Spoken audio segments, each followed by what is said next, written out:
Welcome back to my channel. This is a short story I wrote just for the fun of it. It's gay themed and I had a lot of fun with it. I hope you do too. Let's begin. It's called Everlasting. I woke from paradise on a table made of black stone and found myself encased in a large box of clear glass. The lights were dim, as if from candles, but I could see no one. I was surrounded by the faded and chipped things I had loved and used in my life, but only the wooden things and a few stone tools. None of my golden jewelry or jewels were around. The walls about me held images of my tomb, but this wasn't my tomb. I had been back to my body a few times in the millennia since my death, but this is the first time I had awakened here. It had been too long since I had returned to my body, for the journey along the river of souls took weeks. My barge stood on a small dais close to me, and pictures of my sarcophagus hung on the walls around me. This was not my tomb. The chill, dry air reminded me of the desert at night, when I lay with my love in the secluded darkness. After our lovemaking, Teyu had given me a small scarab that he had carved. I kept the small piece of sculpture on me at all times.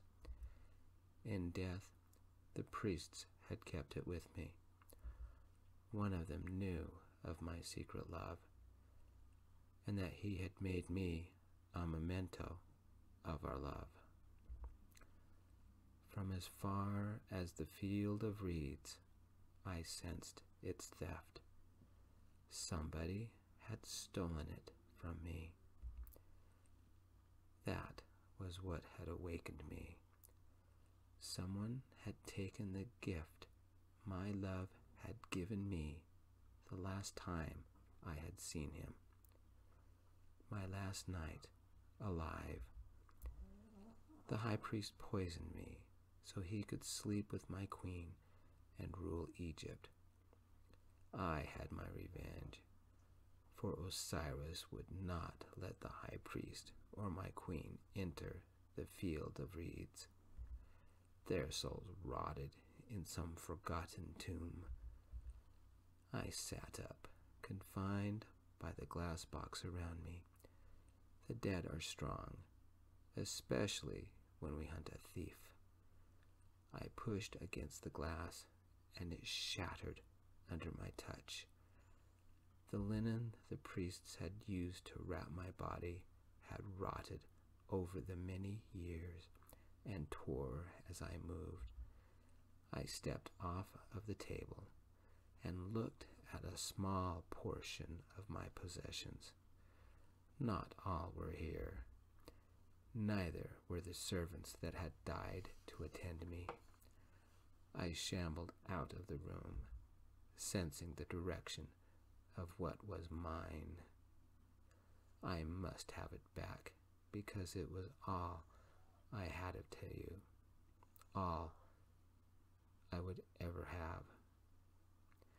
If I could, I would have taken him to the afterlife with me, but our secret encounters remained secret. The ceilings in this place were tall, the walls were stark and white, and the style of building unfamiliar. Odd pictures hung on the walls, including one of the pyramids I had often seen as a boy. Those ancient tombs had aged, no longer the brilliant works of my ancestors, but old and crumbling hulks. In the room just outside of where I lay, They housed my golden burial mask in another glass case. They had desecrated my tomb and stored everything, even my sacred body, in glass cases. My golden necklace lay under another glass box. I broke the box and took my necklace, placing it around my neck just as when I ruled. Another contained my flail and staff. I broke those boxes and took them. The feel of lightning in my flail told me the magic still lived. In other rooms, they kept odd-looking weapons, small vases, and pots, all sealed inside more glass boxes. The sooner I finished my mission, the sooner I could return to the field of reeds. A man wearing strange clothes appeared before me, shouting something I did not understand. His hands shook, and he backed away from me, screaming. As I walked towards him, he held out an odd necklace with 2 crossed bars on it. When I tried to speak, only a hideous growl emerged. He held a metal wand and pointed it at me. It made the noise of thunder, and some piece of metal ripped through me. I looked at the wound, but I felt no pain. I had no blood. I gripped him by the neck and threw him across the hall. A strange bird warbled around me, and odd red lights appeared. Those I ignored. A metal barrier that looked to be made of chains dropped before me. I ripped through it. Another man in clothes like the first yelled into a small box. He stayed out of my royal path. I sensed the direction of my property, and I walked down the large hall in that direction. The lights suddenly brightened around me like the noon sun. A door made of wood blocked the entrance to another room. What was taken from me lay beyond. The door would not stop me. I broke through it, splintering the wood and tossing the pieces behind me. 3 people cowered in the room. My gift lay on a table beside them, a simple carved scarab made out of stone, made by my love, for he was a sculptor. I would have it back. My limbs had grown stronger and more flexible as I walked, and I strode to the table. A woman got in my way, but a man pulled her aside, saying words in his strange language. He wore strange clothes, but his voice was kind and gentle. The voice of the man I loved. I stared at him, remembering lying together in one of my palaces.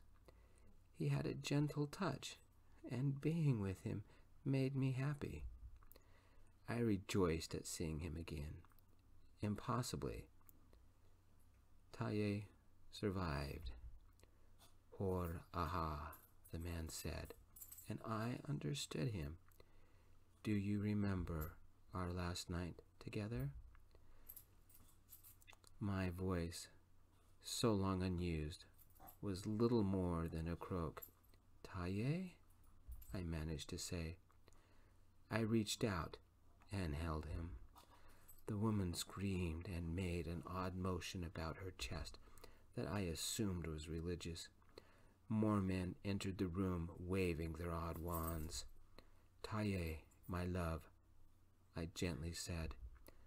I have been reborn many times, waiting for this day, Taye said, because I knew someday you would come for me.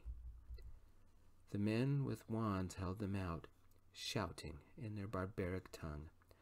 I whipped the flail at them, feeling the surge of its power, and they flew backwards into the walls. Taye said something to the others, using words of their tongue. Then he turned to me. Come, your barge awaits, my pharaoh. Taking the scarab, we walked back to the black table and the glass I had shattered. No one followed us. Taye had me laid down, placing the scarab under my hands. I have missed you, Taye said. Take me to the field of reeds.